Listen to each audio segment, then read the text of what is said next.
Hello and welcome. Let's begin with election matters. India voters oppose Modi's one-party state vision.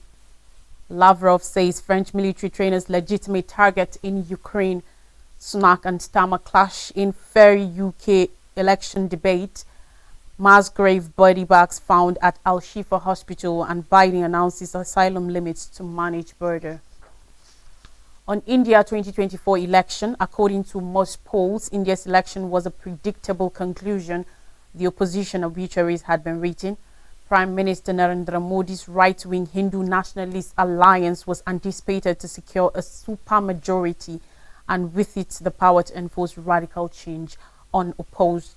To Modi's critics and opponents, India was on the fast track to becoming a de facto one-party state. But at Trump's victory of 2016, Brexit and countless other upsets of recent years have shown opinion polls and analysts can often get it outstandingly wrong. Modi had set a goal of winning 400 seats in the lower house of parliament going into this election. But as results started to trickle in on Tuesday night, it quickly became clear his ruling Bharatiya Janata Party wouldn't even have sufficient to form a simple majority. Instead, for the first time since coming to power a decade ago, Modi will be dependent on long-standing local coalition partners to keep him in government. In what opposition parties have declared as a victory for pluralism, voters in the world's biggest democracy partially rejected Modi's populist vision for a Hindu First Nation, reducing the BJP's share of the vote by 63 seats, bringing its total down to 240, far below the 272 required for a parliamentary majority. Meanwhile, opposition parties won 235 seats, while BJP's coalition partners secured 52 seats. Tuesday's result is a humbling moment for a leader who declared he was sent by God and whose lead in the polls was lauded by supporters as unassailable. The BJP's inability to secure an outright majority pricks the bubble of Modi's authority, wrote political scientist Pratap Bhanu Mehta on Tuesday night. Modi's Tuesday victory makes him the first leader since India's founding Prime Minister Jawaharlal Nehru to secure a third 5-year term. He has attained levels of popularity not seen in decades since assuming power in 2014 due to a raft of development and welfare programs mixed with a stringent brand of Hindu nationalism in a country where about 80% of the population are followers of the polytheistic faith. Under Modi's leadership, the country of 1.4 billion people has become the world's fastest growing major economy and a modern global power, making strides in technology and space. Yet, despite these successes, poverty and youth unemployment persist, particularly in rural areas, and the wealth gap has widened. Modi has spoken of having a vision of India for the next 100 years and wants to turn it into a developed nation by 2047. He has made clear his ambitions of transforming the constitutionally secular country into a Hindu first state, most recently inaugurating a grand temple on the site of a decorated mosque. On Russia-Ukraine crisis, Russia's Ministry of Foreign Affairs, Sergei Lavrov, said any French military instructors sent to Ukraine will be a legitimate target for Russian armed forces after Ukrainian officials revealed they were seeking training assistance for their troops from France. He made the remarks on Tuesday at a joint news conference with the Republic of the Congo's Minister of Foreign Affairs, Jean-Claude Kagoso. Last week, Ukraine's top commander said he had signed paperwork that will soon permit French military instructors to access Ukrainian training centers. Afterwards, French President Emmanuel Macron said he will not comment on rumors or decisions that could be made and that he will elaborate on France's support during events later this week to mark the 80th anniversary of D-Day, where he will be joined by leaders including Ukrainian President Volodymyr Zelensky. On Tuesday, Macron's office said it will not comment on Lavrov's remarks. There is no evidence that French instructors are in Ukraine. Lavrov has visited Africa many times in the past few years as Russia seeks to shore up backing amid Moscow's full-scale invasion of Ukraine. Several African countries in recent years have expressed growing frustration with their traditional Western partners like France and the United States, and some have turned to Russia for help in fighting Islamic insurgencies. Yesterday, Lavrov also dismissed the Ukraine peace conference due to take place later this month in Switzerland. Russia, which insists any discussions need to start with on-the-ground realities, has not been invited. It presently occupies about 18% of Ukrainian territory. Switzerland has said that over 80 delegations have confirmed their attendance. China, which has deepened its relationship with Moscow, said last week it will not attend. The Republic of Congo was the second stop on Lavrov's tour. He visited Guinea on Monday and met the country's foreign minister. Late on Tuesday, he landed at the airport of the Burkina Faso capital, Ouagadougou. The country's authorities said in a statement on social media. Lavrov was scheduled to meet on Wednesday with Captain Ibrahim Traoré, the country's leader, who took power following a 2022 military coup. On Wednesday afternoon, he was expected in Chad, the country's authorities said in a statement. The two top leaders of political parties of the United Kingdom have faced off in their first live television debate of the election campaign, attacking each other over issues from tax to immigration and the National Health Services (NHS). Rishi Sunak, Conservative Prime Minister, and Keir Starmer, the leader of the opposition Labour Party, took the floor on Tuesday night in the northwestern town of Salford with a month to go before the July 4th election. Sunak, whose party is behind by some 20 percentage points in the opinion polls, took an aggressive approach, lashing out at Labour over tax, noting that inflation had reduced 20% and that he had a plan to improve the sluggish economy. Starmer pointed to the seriousness of the Conservatives' early years in government and the confusion of the more recent past, which saw the removal of then Prime Minister Boris Johnson amid money and ethics scandals and the brief but devastating 49-day tenure of Liz Truss, whose tax-cutting plans set mortgages soaring. Sunak became party leader and Prime Minister in October 2022. The Labour leader said the election was a choice between more chaos and division with the Conservatives and turning the page and rebuilding with Labour. Both men were told continually not to speak over each other and asked to lower their voices as they clash over issues ranging from immigration and education to health, but neither outlined any new plans. Sunak, a former banker and one of UK's richest people, drew groans when he blamed NHS waiting lists on doctor strikes and was greeted by laughter when he said the numbers were going down because they were higher before. But he seemed to make up some ground with the audience when discussing how he planned to tackle immigration, claiming his controversial plan to send certain asylum seekers to Rwanda was a deterrent. Starmer said he also had a plan to tackle immigration and that he will consider processing asylum claims in a third country as long as it did not breach international law. Talking Israel-Gaza conflicts after Israeli forces withdrew from Gaza City's vast Al-Shifa hospital complex on 1st April, following their second attack there, stunned Palestinians who poured over the burnt-out ruins said it reeked of death. During the past 8 months of war, hospitals have come under continual attack, with Israel claiming they are used as bases by Hamas, something the group denies. But events at Al-Shifa, once the biggest and best equipped medical facility in the Gaza Strip, have arguably been the most dramatic. Avi Heyman, its spokesman, asserted that it has set the gold standard of urban warfare. He said, "We took out over 200 terrorists, we apprehended over 900 terrorists with not a single civilian casualty." With decaying bodies sticking out of the sand piled up by combat bulldozers in the country's yards of Al-Shifa, the claim that there had been no civilian casualties was immediately questioned. 4 mass graves have been discovered at the site in recent weeks, with Palestinian search teams saying that several hundred bodies have been found. The civil defense lacks forensic equipment and expertise, but it seems have been using photos and videos to document the remains. A director, Dr. Mohammed Mugir, said there were suspicious finds describing how signs of field executions, binding marks, gunshot wounds to the head and torture marks on the limbs were observed on the bodies of some martyrs. The United Nations Security Council has expressed deep concern at the discovery of mass graves at both Al-Shifa and Nasser Hospital in southern Gaza. Along with the US and the European Union, it has called for an independent investigation into possible war crimes.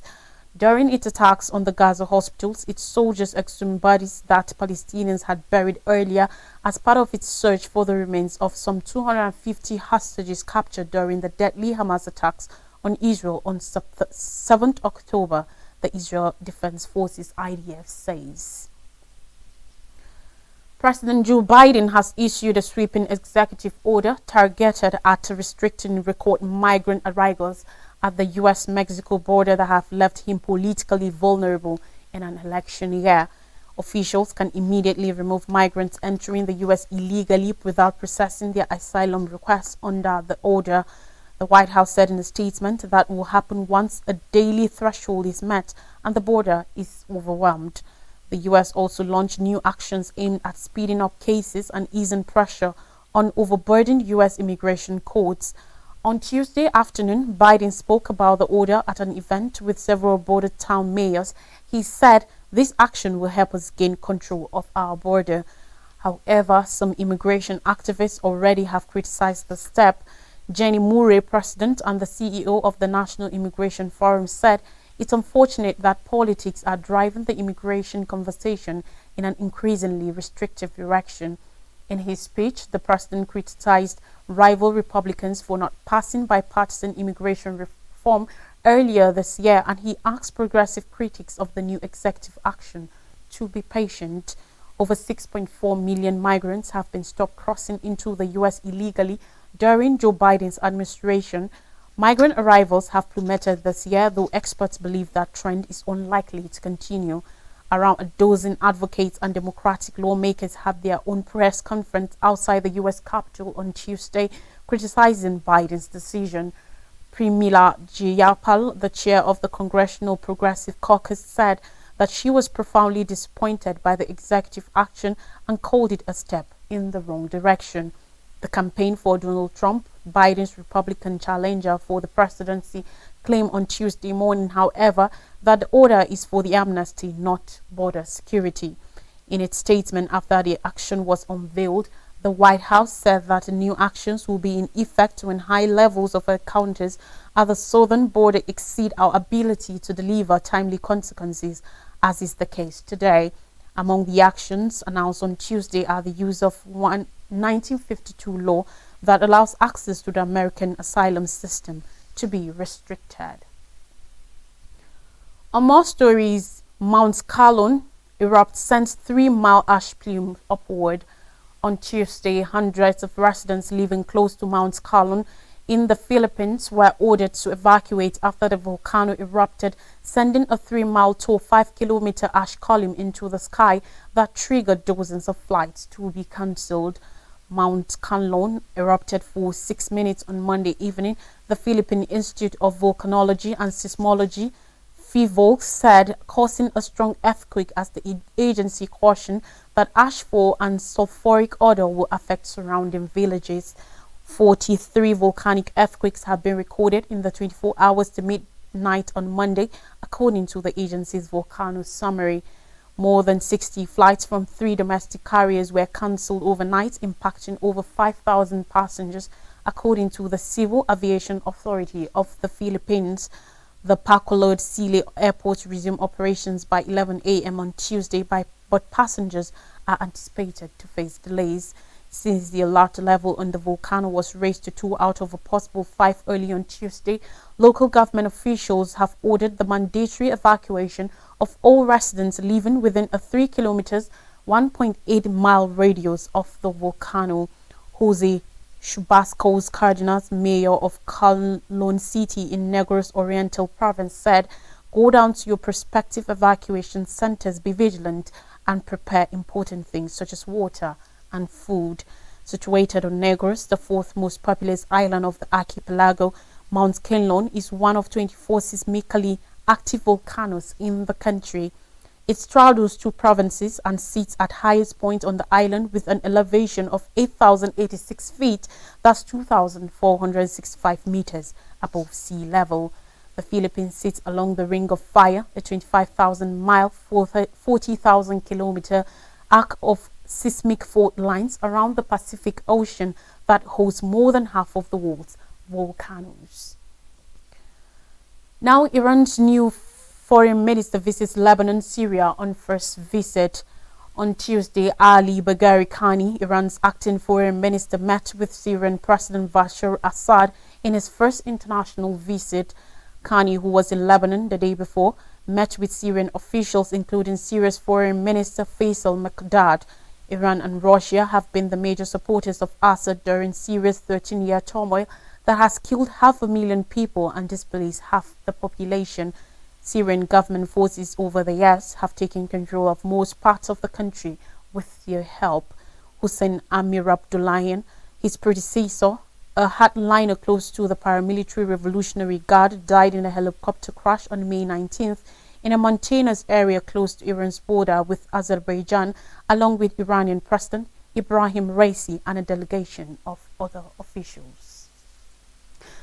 Now we'll take a quick break, and when we come back, I'll bring you more stories, particularly from Nigeria. Please stay with us.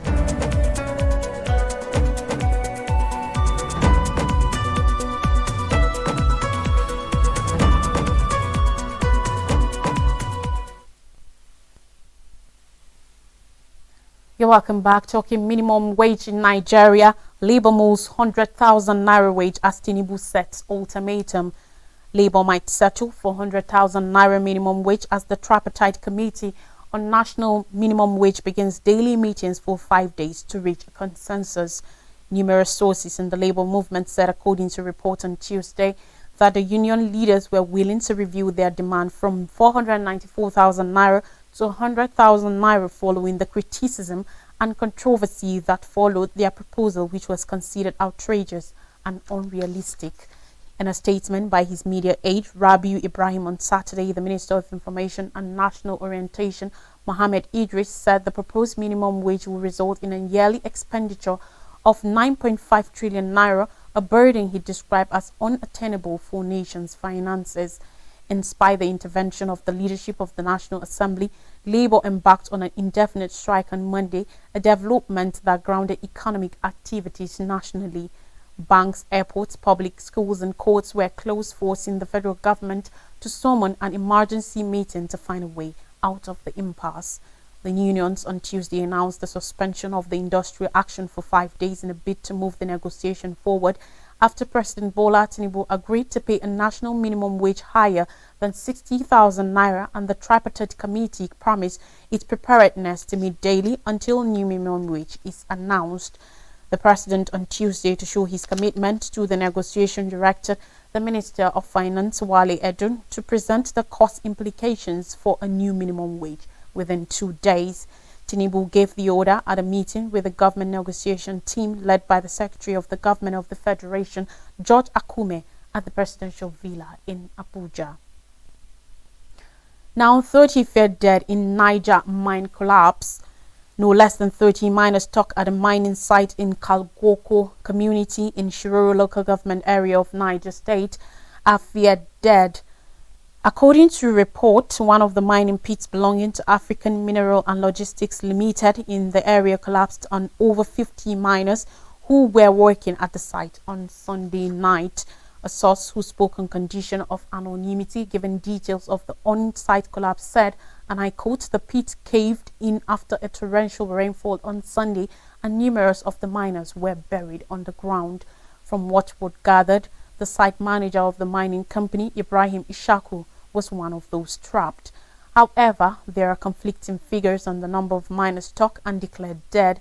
The Public Relations Officer of Niger State Emergency Management Agency in Sema, Malam Husseini Ibrahim, confirmed the incident in a statement issued in Mina yesterday, but could not give the precise figures of the casualties. But he said excavators have been deployed to the scene for rescue operations. And finally on the news, Tinubu names FCT Road after Wole Soyinka. Yesterday, President Bola Tinubu inaugurated the arterial road number 20, which runs from Northern Parkway to Outer Northern Expressway Onyx in the Federal Capital Territory, FCT Abuja. The arterial road number 20, named after Nobel laureate Wole Soyinka Professor, is one of the crosswise arterial roads linking the Outer Northern Expressway Onyx and the Outer Southern Expressway OSEX through the sector centers. The road will enable vehicular traffic circulation from the bounding districts of Mabushi, Katampe, Jahi and Kado through the city centers, according to the contractors. President Tinubu, while speaking at the inauguration of the critical infrastructure, described the project as another statement to his administration's development agenda of transforming every part of the country. He also stated that the successful completion of the Arterial Road number 20 project should serve as a blueprint for similar initiatives across the nation, adding, "I encourage other sub-nations also to take a cue from what is happening in the FCT and replicate them in their local communities."